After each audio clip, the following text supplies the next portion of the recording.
মা আমার খিদা পেয়েছে। তোর খালি খিদাই লাগে না? অভাবের সংসার, মানুষের বাড়িতে কাজ করি, অভাবের সংসার, মানুষের বাড়িতে কাজ করি, তোর খালি খিদাই লাগে। অভাবের সংসার, মানুষের বাড়িতে কাজ করি, তোর খালি খিদাই লাগে, তোর খালি খিদাই লাগে। সারা রাত দিন কাজ করতে করতে আমার জীবনটা শেষ, তাও খালি কাজ।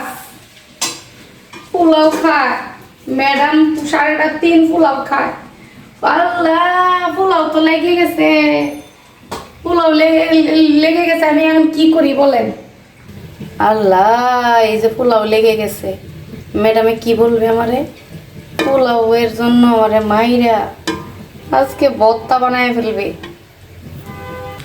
তারপরে এই যে ম্যাডাম এত সবজি খাইতে পারে জীবনে, এই সবজি রান্না করতে করতে আমার জীবন শেষ। আবার মুরগিও রান্না করতে হবে, আবার তোর আবদার, আবার তোর আবদার। আম্মু তুমি এত তাড়াতাড়িতে তুমি কিভাবে পোলাও রান্না তোমরা? আমি এত তাড়াতাড়ি পোলাও রান্না করি? তোমার হাতে ম্যাজিক আছে? আমার হাতে ম্যাজিকই আছে। এই যে এত এত সুন্দর করে রান্না করে ফেলছি। আবার মুরগি ম্যাডামের জন্য রান্না করতে হবে, এই জন্য ধর হয়নি। মজা, তাহলে আমি আজকে খাবো। ম্যাডামের রান্না গরিবের ঘর থেকে হইয়া আবার মজা করে খাবে।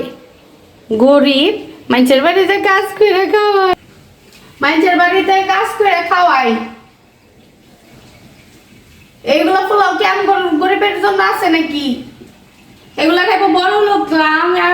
আমার বাচ্চা লেগে কি এগুলা পোলাও? এগুলা পোলাও গরিবরা খাইতে পারে না, খাইবো বড় লোকরা। তোরা তাকায় থাকবি, এরা হয়েছে ধনী বড় লোক। এগুলা কি আমাদের জন্য? হ্যাঁ, আমাদের জন্য। এগুলা করবি না। তোর মা চাকরানি, সারাদিন কাজ করে মাঝে 2টা টাকা দেয়, এই 2টা টাকা এমনি তোর খাওয়াই।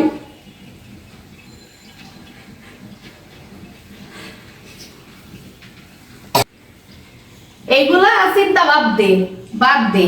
না আম্মু, আমি খাবোই। এগুলা ম্যাডামে দিব না। আমার চাকরি খাইস না। চাকরি চলে গেলে তোর তোর তোর কেমনে আমি পাবো? কেমনে খাওয়াইবো গো আল্লাহ? মানুষের মেয়ে বড় লোকের খাবার খাইতে চা, বড় লেখাপড়া কইরা মা একদিন বড় হও, পরে হলে পোলা মাংস তোমার আমি খাওয়াবো না, ঠিক আছে? এগুলো গরিবের খাবার না, এগুলো বড় লোক ম্যাডাম গোর খাবার। তুমি এগুলো পরে খাইও মা, এগুলো বড় হয়ে খাইও, ঠিক আছে? না তুমি এখন আমরা গরিব, বড় লোক হও, পরে আল্লাহ তোমার খাবার দিবে, পরে খাই। এখন তো মা দিতে পারবে না, চাইলেও দিতে পারবে না।